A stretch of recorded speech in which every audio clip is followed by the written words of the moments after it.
What's up, everybody? Welcome to Catch the Craze Live. I'm your host with the most, Sam the Crazy Man Vera. Tonight, I will be flying this ship solo as George is still. I think he'll be coming back from Chicago sometime tomorrow. But tonight, we're going to be talking to a return guest, Michael EarthBest Gatti. We're going to be talking about what he's been doing in 2022 and what his plans he has for 2023. So let's get it.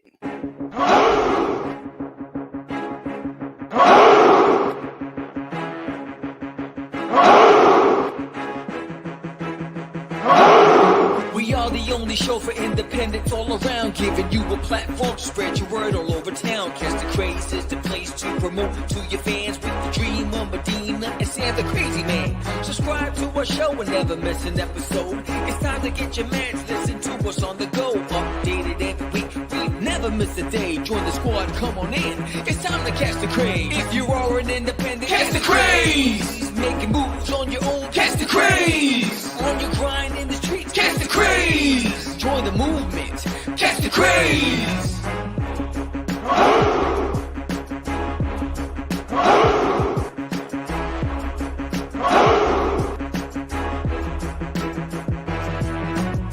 Yeah, George, we did it again. Come on now. You know you want to do it. Catch the Craze.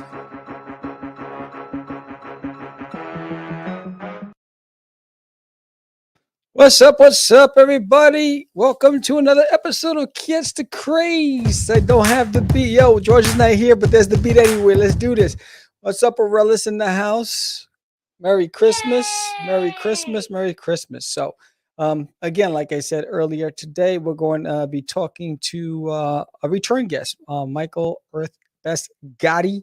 And we're going to be talking about his books, Hyper Feline Ninja Heroes. We're going to be talking about his plans for 2023, lessons learned in 2022, and a whole lot more. And again, everybody out there, Merry Christmas to you all. And New Year's is creeping right around the corner. And next week, man, it's crazy. Next week, we're going to be having a party. Duty is throwing a party, and we're going to be launching book number 4. Gotcha. Right here on Catch the Craze Live on Kickstarter. I'm excited about this. And I got one of the proof. This is the proof from the homage cover. They didn't send me the other proof. I was on the phone with them today. I was like, yo, dude, I ordered these proofs December 5th. Printers are having a tough time. But yeah, so here is the proof for the homage cover. Look at how beautiful that looks, man. Look at that. That is crazy. And then let me just give you a little sneaky on the inside. Boom, we got some stuff going on in there. Because there's stuff going on in there, but I'm excited about this. And again, if you backed any of the campaigns, you come back this time for a physical tier and you make a physical pledge January 3rd when we go live, you're going to get this free. This enamel pin. Boom. This official. This is the pin that started it all. This is the image that started off with Duty when I was driving to the Lincoln Tunnel. And Duty introduced himself to me. He says, "Hi, I'm Duty from Uranus." And I was like, "What did you say to me? What'd you say to me?" And and that's what it started with. And that was the first image I illustrated. And so that's the iconic classic one. And it's only as a thank you for you return backers. So you come back, you pledge, you get a physical copy, you get this. So I'm excited about that. And anybody out there who's backed the campaign, read the books, loved the books, if during the live launch, we're going to be sharing some photos from some of our super fans. If you have a video testimonial or written testimonial, some selfies with the shirts, with the books, send it to us because we want to play it during the live show. It's going to be fun. And so we just want to celebrate with everybody. It's a milestone. This is book number 4. And you know what's funny? I just finished illustrating page 21 for book number 5. So this Kickstarter is number 4. And I just finished. Book 5 will be done this weekend. And it'll be in George's hands to start lettering.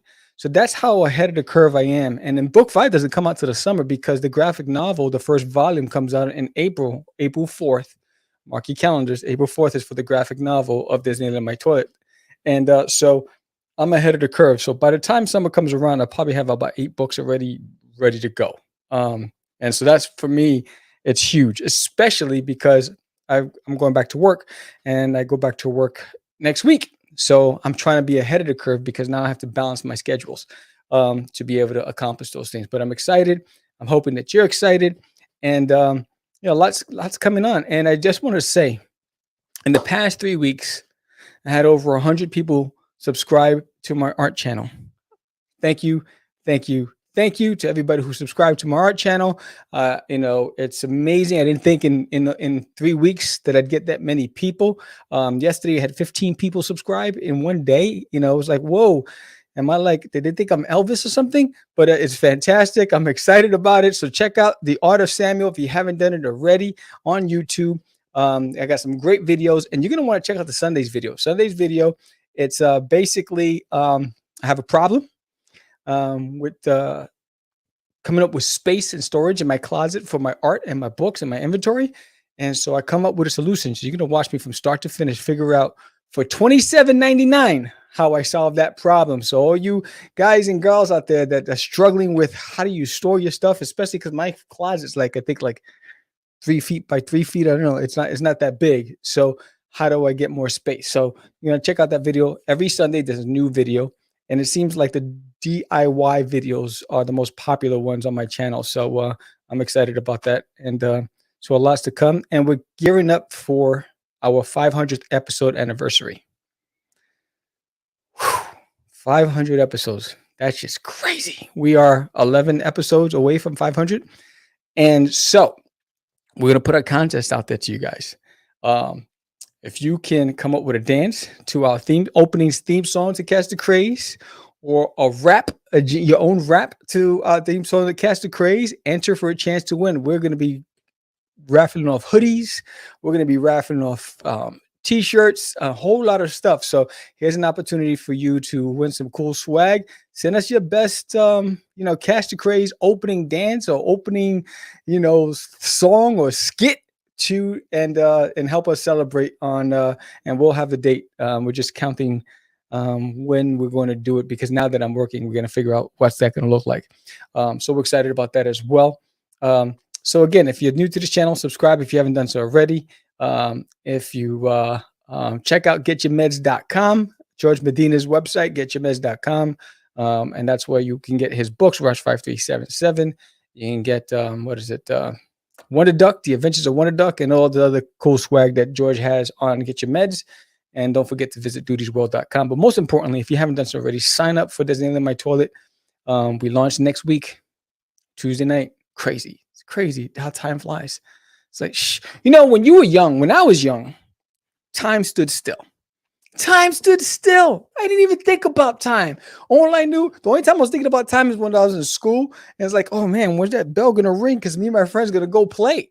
We went and we played Scully. We played wiffle ball. We played hide and seek, manhunt. We played basketball. And the day went on forever. And then as soon as you become an adult, they fast forward that clock on you. It's like, come on. You know what it is? We didn't have responsibilities. That's what it is. I think when you get older, you get responsibilities and you just feel like you never have enough time to catch up. It's no bueno. No bueno. I know. I got to talk to whoever controls that clock. We got to slow that bad boy down. But so without further ado, we're going to bring in our guest. Since I don't have George today, we're not doing the Get Your Meds segment. We're going to bring in our guest right now, and we're going to start chatting it up. Hello. Welcome back, Carter. Hello. Yes, thank you for having me. I appreciate it. It's great to be back, man. I'm trying a new angle, so it looks like I'm looking slightly over from the camera. The camera's like directly in my face, but my TV is slightly above it. So what it is. Let's see who's in there. What's up, Hale nerds? What's going on, buddy? So before we talk about your books on Amazon and all that other stuff, let's talk about your journey in 2022, right? And some of the lessons you've learned in 2022 in comics, and what was going to be different from 2022 and 2023 for you. So let's go look back. How did 2022 start out for you? Did you achieve everything you set out to do? What did you run with some of the hurdles and some of the learnings? I start off every year thinking I have a good plan, and then it completely changes by the end of the year. I had this plan of like when I did a Kickstarter at the beginning of the year for book 3, which transformed into volume 1, because I was thinking, I was like, well, last year people were a little confused about, well, this is book 1, this is book 2, so what if I just make it one convenient book, right? Right. Well, I went to a convention this year with the book 1, or the volume 1 rather. And because I only had one product to sell, people kind of just didn't really care. Essentially, it's like you don't have enough products on your table. They're like, well, this guy's just not really that serious, So it's like, right. So I thought I was making things less complicated, and I actually made it worse. So, but that was like.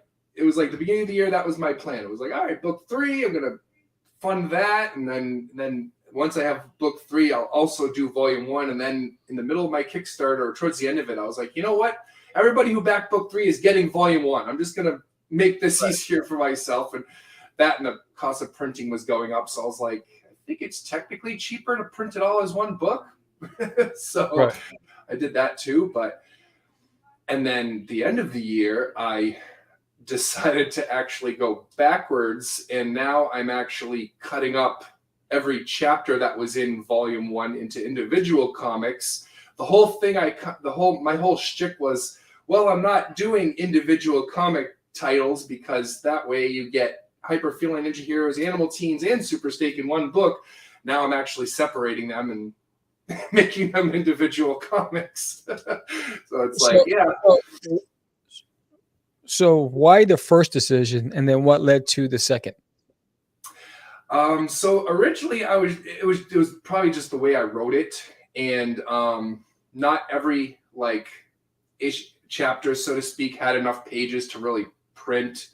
Like, I think there are a few chapters that are only like 5 or 6 or maybe 8 pages long, and then the majority of them are like, between 15 and 20.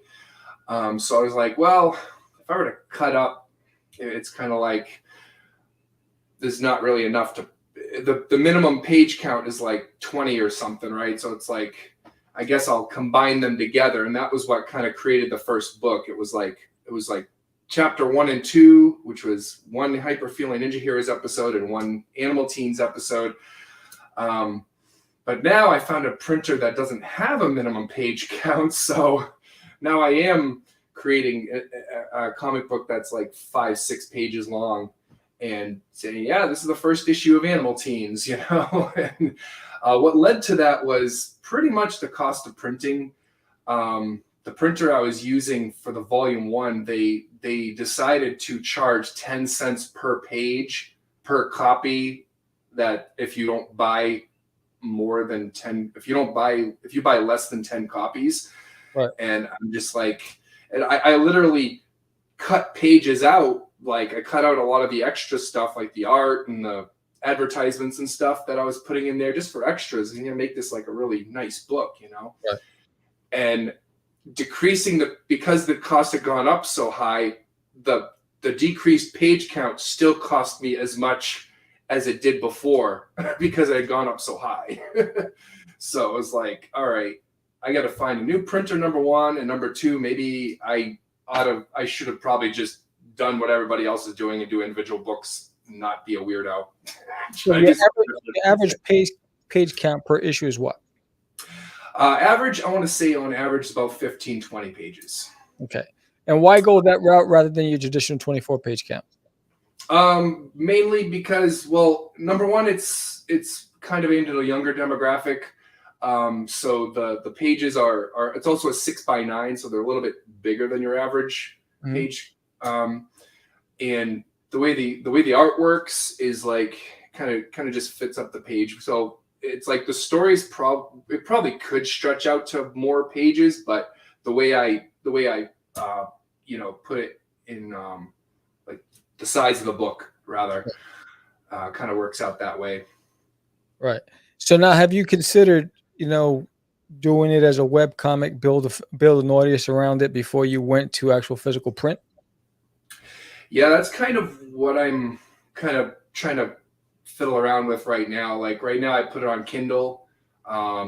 I'm on Global Comics, but I have to rearrange things on there as well because I put it on there back before and I haven't really touched it since. And I did already try webtoons, but that doesn't seem to really work out for regular comics. That's really more of a manga thing, I've noticed. But I am trying different things, and I do have. I mean, it's available for Kindle, but it's available print, but I'm mostly like kind of advertising the Kindle right now, right? Because I've learned that the physical copies sell better when I'm in person at like conventions and stuff than they do like from internet sales or internet folks. Right. So where outside of Amazon, are you with Lulu? Is that your printer? Lulu's the printer right now. It was the Book Patch, but like I said, they went way up. And strangely enough, Lulu is actually the printer I started with. The very first time I ever printed anything was Lulu, and they changed their UI in 2020, and I didn't like it. And so that was what caused me to switch to the Book Patch in the first place. And then I ended up going back to them because the price went up. So it's kind of funny how things work out like that. Like I said, I have a plan at the beginning of the year, and it completely goes in a different direction by the end of the year. So what was so talk about the lessons learned from these plans. So what, based on 2022, you went in there gung ho. Some things didn't work out the way you wanted it to. 23 is around the corner. You know what happens between 20. The new year comes, everybody has these resolutions. Oh, yeah. So, I don't believe in resolutions, but what do you plan on doing differently? And what was some of the lessons you learned from 2022? Well, 2023, I'm calling it a backing up year. I'm planning on kind of focusing on building my like repertoire of issues like to have, so that when I do hit the shows again, the conventions again, I'll have multiple products. So I'm pretty much going to be focusing on kind of building that stockpile of comics, because now that I am doing the separate thing, and I'm probably not going to hit any conventions.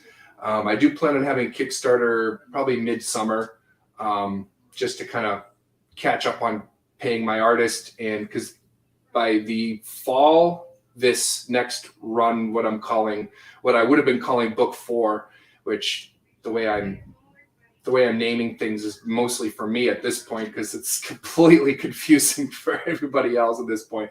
But what I'm calling book 4 should be completed by the end of September of 2023. So I figure a Kickstarter closer to that would be good. And my Kickstarters generally do well, so that would kind of help me catch up with paying my artists and everything. Right, and I know that you did an impromptu last minute. I think it was the most riskiest thing I've ever seen, but you decided that you wanted to go last minute, no announcement, no pre-planning. Yeah. How did that work out for you? It didn't work out. I fell flat on my face. This is when they say don't drink and drive, or friends don't let friends text drunk. Well, don't make decisions like green lighting a crowdfunding campaign when you're sick with the flu, because that was what happened with me. I was like, the prices are rising. You know what? I'm going to do it now. It's like I wasn't drunk per se, but essentially that's the kind of state of mind I was in. Right. And unfortunately, it's a common mistake that a lot of indies make, right? Yeah. Because they just think that because it's a crowdfunder that people are going to come. Right. And it doesn't work that way. You have to attract the people, and you need time to build momentum. You need time to communicate. So, based on that, you talked about spring launching your next Kickstarter. When do you anticipate having your landing page up, and how are you planning on getting that information out there to the masses? Yeah.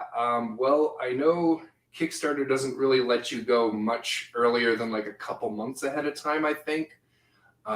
So I'll probably be pretty much the beginning of the year. I'll be talking about it on live streams and stuff, and I'll definitely go, balls to the wall, so to speak, definitely around March, April. And then by the time it launches, I want to say maybe May or June, I should have people ready to know that that's when I'm going. I'm basically going to take the whole first half of the year to say, yes, I'm doing a Kickstarter this summer. Be ready. Right. Let's do this. Right. Okay. So now talk about the lessons for 2023. So, what do you, again, the big thing about evolving, right, is about what have we learned and what are we going to avoid and what's going to make the difference. So what do you think is going to be a game changer for you, that you're going to do differently, and what some of the things, what are some of the pitfalls that you want to share with people to avoid that maybe you've encountered? Well, definitely, like we just talked about, definitely don't go on a whim with a crowdfunding campaign. That was probably my biggest mistake this year for sure. I also want to say that, when you read about like your first Kickstarter, like a lot of blogs will tell you need 10,000 followers. And I made that mistake of focusing heavily on getting followers on Twitter. And somehow, some crazy coincidence, I managed to build up 14,000 followers on Twitter. But I'm pretty sure the majority of them are bots. And guess what? Didn't help any of my crowdfunding campaigns at all. No. I'm pretty sure I got the majority of people helping me from Facebook. I mean, I've gained a lot of friends in the comics community just by doing things like this and talking to people. And maybe a lot of my friends are from Twitter. But as far as follower count goes, it really doesn't matter. It really, really doesn't matter. And I made that mistake. Maybe not last year, but I made the mistake the first time I did a Kickstarter, and I was like, well, and also my campaign amount I was trying to raise was 10K, which was a ridiculous amount to try to raise for your first Kickstarter as well. Newbie mistakes, but I mean, follower count doesn't matter. It's really about just getting yourself kind of known in the community, in the comics community, and the art communities and stuff like that, and making connections. That's really way more important than followers. I also learned that social media and even crowdfunding to a degree are starting to lose their efficacy. At least for me. I mean, I don't know, I guess if you've already got the popularity, you're probably going to be okay. But for guys that are trying to rise in popularity, it's getting a little bit harder. So I did learn this year that I do think I need to make a more local approach, like in my local towns, my local state, and that kind of stuff. Whereas the online stuff is good. It's good to have a presence online. But I think my focus is probably going to be a little more local. For sure. I already kind of started doing that. I think I'm going to continue doing that. I think it'll probably be better out for me. Even though I said I'm not doing conventions, I probably will still do some local things as well. Well, localization is the most important process, and we talk about it a lot on Catch the Craze. And it's actually a lot of my diehard customers are because I've done conventions and I met them at conventions, which is why my website does well. It's because of the people you meet, because not only, you attract them, they might be interested, they might see your product, but if you make a connection with them and you establish a rapport, that's long lasting. And so if you're likable, they want to see you do well. And if they appreciate what you create, they want to support it as well. So it's a relationship where both people get value from that relationship. And that's what's critical. It's harder online. I get, social media, it's a tool. But followers is not what's important to me at all, because I get a week between all of my platforms. I get about maybe 20 new followers a week. It doesn't convert, right? No. So they don't convert to customers. It's and so for me, it's when what you want to look for is the engagement. Yes. When they start engaging you and talking to you about your work, and you start having those conversations on DMs, and that's when you know that you're cultivating something that's special. But with those thousands of people, I can tell you right now, maybe 1.5% actually supported anything I've done. They either hit follow because they like something they saw, but that's the extent of it, right? Exactly. So don't put too much weight into it. People spend their whole life trying to get followers and likes, and That's not important. What's important is the relationship. So if you switch your mindset to relationship, you'll do a lot better, because and you'll be able to sleep at night because you're not worried about, did I get a like today? No one's looking at my Yeah, posts. What's going on? exactly. You know what I'm saying? So just worry about the content and the relationship building. That's it. So okay, so these are the things you're not going to do. 2023. I mean, look, a year doesn't. Everyone puts stock on when the new year comes. When the new year comes, the way I look at it is what you do today is most important, Yeah. right? So what's going to be different for you in your repertoire and your routine that's going to define you in the new year to come? Well, it's gonna be. I'm already focusing less on like writers lists and stuff. I got obsessed with like being on Twitter, just advertise, advertise, advertise. I'm being a lot less obsessed with. I've already started. I'm a lot less obsessed with that because it drives you crazy, man. It drives you crazy, you know. I'm also not that I'm like trying to spread out, because it's like if you spread yourself out too thin, you end up crashing in every direction you're trying to go. But I did find a developer on Fiverr to create this little beat 'em up game for me based off Hyper Feeling Ninja Heroes. So I'm doing things to kind of like supplement the comic, right? So I've got that. I'm doing like a comics explained like type videos that explain my comics on YouTube. And I'm going to continue doing different things like that just to kind of create this, create a little more lore and create a little more like stuff to bite into, because it's like it's almost like it's hard to get into something if you don't really know anything about it. So like if I put enough information out there that it can give you like, oh, it seems actually pretty cool. Maybe I will pick up a comic, just to kind of. So how are you going to avoid spreading yourself thin? Because you just said something that's very important. Yeah. Creatives, and especially independents, want to do everything. Yeah. Because they're incubators. They have all these ideas, right? So you always have an idea. It's like, oh, I want to do this. I want to do that. I want to do this. Right? So how do you avoid burnout, and how do you create a singular focus to allow you to achieve one metric at a time rather than 20% of each metric, getting to 100% with one specific focus? What's going to be different? How are you going to be able to do that? Honestly, I don't know how to explain it, because for the longest time that's kind of exactly how I was. I would just jump from one thing to another, but something's different with Earth's Best Friends. I really want it to succeed. And I think even if I get distracted with some cool ideas, like I'm working on an RPG Maker game right now, just not even based off, it's just something I'm doing because I'm creative. And, sometimes writing comics is great and all, but sometimes I need to put my creative juices into something else sometimes. But that's really more for me than it is just, but it's like, so right now, I mean, as much as I want to do other things, it's like Earth's Best Friends is like, all right, this is what I really want to do. I am trying to focus the best I can. It doesn't mean you're not going to get distracted at times, right.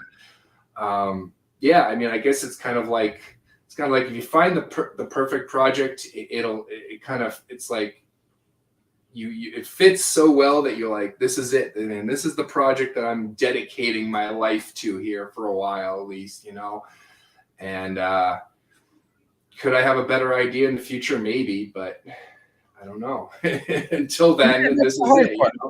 That's the hard part, and I think the biggest lesson I learned was when I decided to come back in 2019 into comics.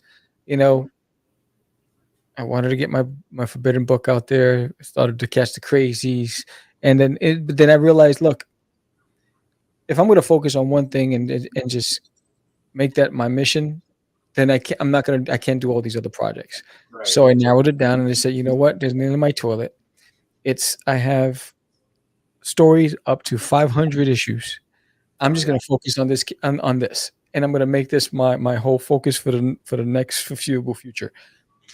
And live or die on it, right? Die on your sword. And I think that's the message, that I want to send out there. It's like you said something a second ago. You said when you find a project you love, Mm-hmm. right? So it's almost as like you're playing to figure out what's going to give you that sense of fulfillment that you can just say, you know what, this is where I'm going to put all my eggs in. I'm going to focus on this going forward. So you're still playing and you're still in the lab, and that's Exactly. fine and that's great, right? And again, you'll know, like I knew this was my baby. This is what I'm going to go with. Yeah. So when you get to that point, what do you think needs to change, or what do you need to you need to do based on your history? Only that's gonna make a difference with your project. I mean, once you get to that point, you pretty much need to learn how to be a salesman. That's probably my biggest weakness is knowing how to sell, you know, and also doesn't help when you're shy in person. Like I could do shows like this till I'm blue in the face, no problem. But if we were in person right now, I'd be a lot less talkative, you know, like, so that's the biggest thing for me, at least, is I have to learn to be a better salesman, because it's even though I never call it a business, but at the end of the day it is. You know, I mean, if you want people to read it and buy it, it's a business, whether you like it or not. And that's kind of something that I have a hard time accepting, because it's like, oh, it takes the creativity out of it if I think of it in only numbers and, you know, sales. But you have to I guess you have to find a balance, because as much as it's creative, it's also business. And if it's a project that you really want to succeed, and a project that you really feel is your baby, like you said, right, then you have to be willing to do both ends of that coin, so to speak. Right. The best advice I give when you're at a convention is everybody that you make eye contact with, think of it as a cousin you haven't seen in a long time. Okay. One of the things I do is like, hey, and they go, hey, like, what, I know you, right? And I usually get excited when I see them, and I try to lure them in, because, and then when they pick up the book, next you know, I'm a touchy Philly guy. I was at ZoloCon. And these guys came walking over. They were like, "Oh, there's name my toilet," and I was like, "Hey, what's up?" And I heard them talking, and it sounded like they were from the Bronx. And I brought up some things that they would relate to, and we clicked, and we just started talking. We're high fiving. The biggest thing is stop thinking of it as a business when you're there. Yeah. Play. Because now you're in your playground, you're in your sandbox, and have fun. That's what's awkward for us as creatives. It took us a long time to figure that out, because I same way.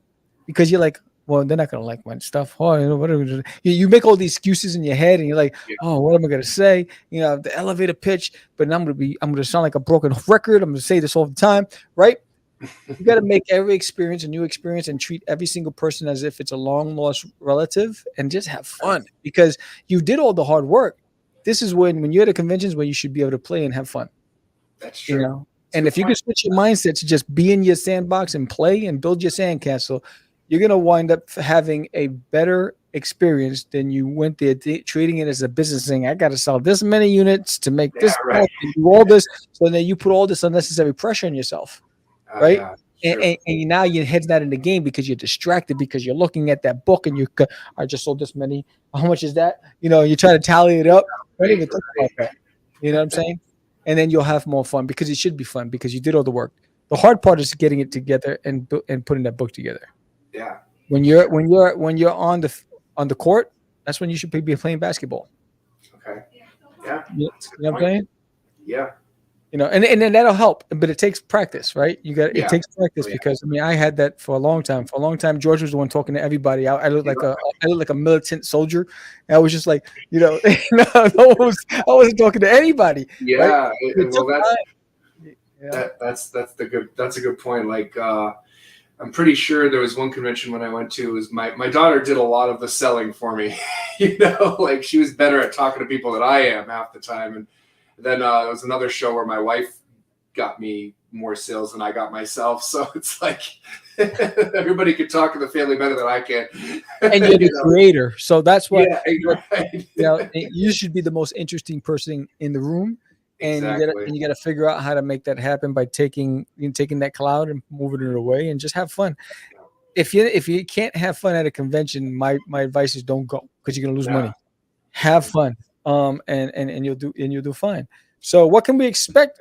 From EarthBest Gatti in 2023.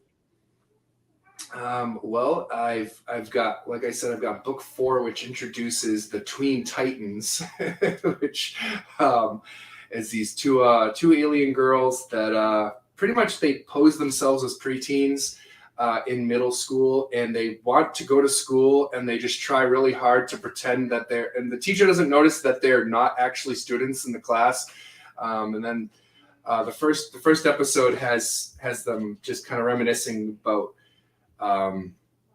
the first time they got involved in a crime, and what happened was Zoe / Sparkle Girl ended up actually helping the bad guys, thinking she was not helping the bad guys. So she ended up helping them rob the bank. She's like, "Thank you, don't need to thank me, citizens." And they're like, "What the heck is going on here?" It's kind of like a fish out of water thing. I guess it's kind of like an alien trope, but then they get confronted by this kid, or not this kid, because I call them all they're all like tweens, but not really, because they're aliens, but that's what they look like. So Ring Boy comes in, and they're like, "Who is this guy?"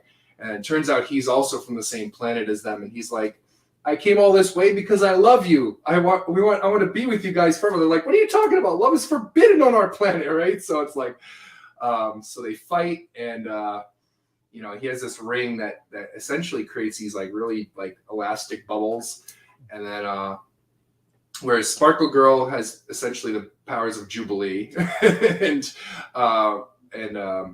Ashley is the superhero named her sister Phoenix. The joke with that is she's got such an awesome name when she's just Phoenix that her superhero name has to be something boring like Ashley. So it's Sparkle Girl and Ashley.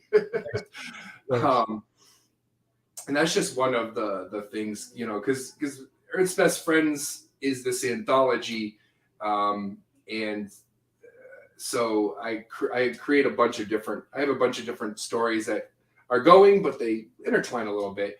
The first few books I've done really focused on Hyperfeline Ninja Heroes. It's kind of like my flagship series, I guess you could say. Right. But book 4, what I'm calling book 4, is going to have a lot more stories that aren't focused on them. Right. But there'll still be a few, because they are the most interesting. The ones that I've written the most for. So Tween Titans will probably feel a little rough around the edges, because I'm not not that I'm not comfortable writing them, but I haven't had as much practice writing for them, because it was literally when I wrote Earth's Best Friends, it started as a novel. I've talked about that before. Tween Titans didn't exist in that novel. The Tween Titans are a product of my last Kickstarter project, where someone went to the top tier to put them into the comic, and it was a friend of mine who has 2 daughters, and that's who I named the characters after, Zoe and Phoenix, and they became the Tween Titans. And so I had to create stories for them and intertwine them into this world that they didn't originally exist in. So and there's some really cool there's a really cool story about the this girl from Animal Teens named Selena, and she transforms into a snake, and she's essentially the bad guy.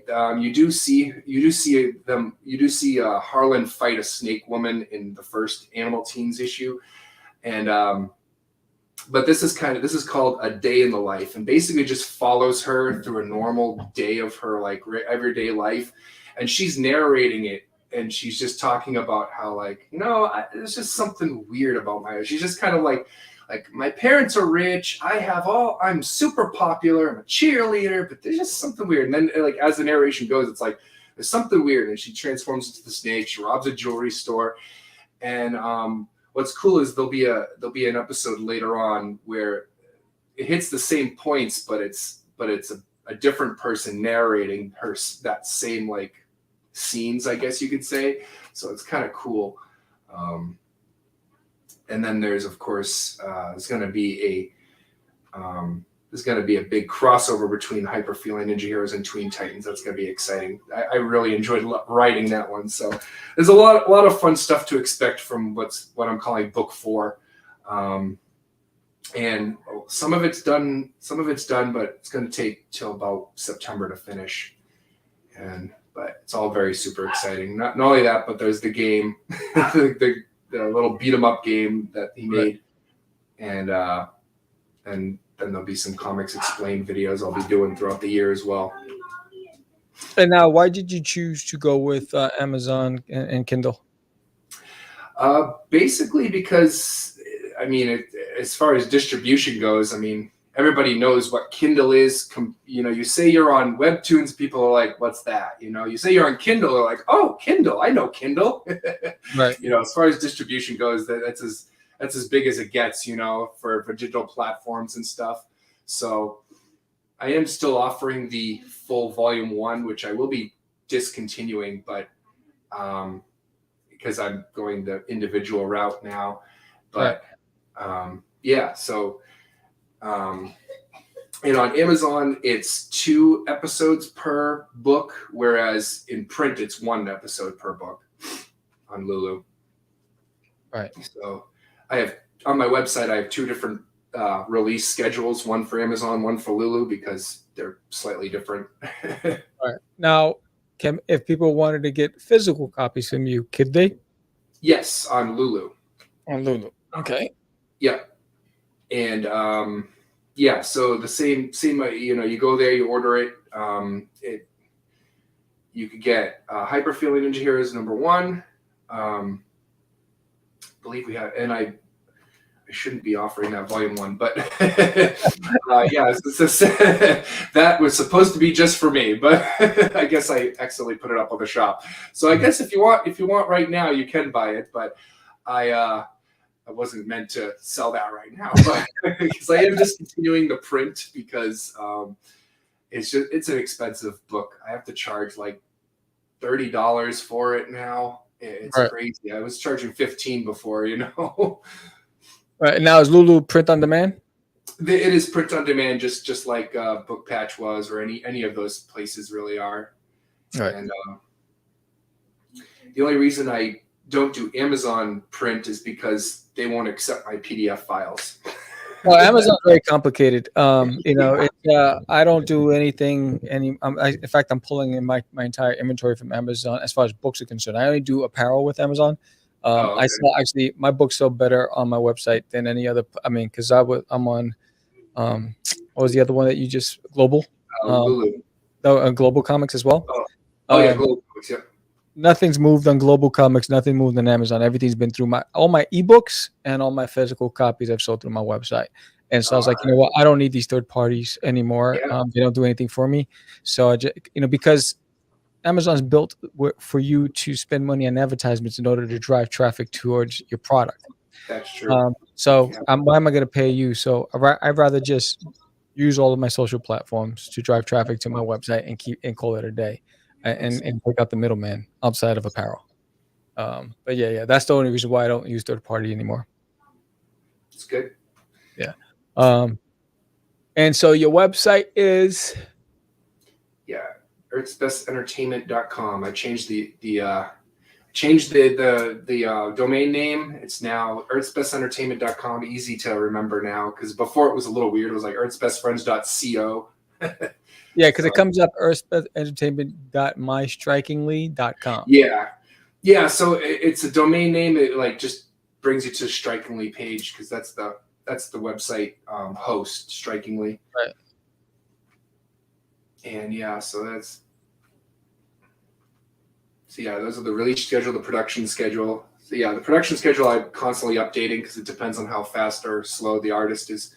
He actually just got COVID, so it delayed things a little bit. But it's crazy. I got hit with the flu this year too, twice. I had COVID. The other was the flu. I had COVID in the beginning when it first started spreading, and then I had it last April when I went to Vegas. I got it there.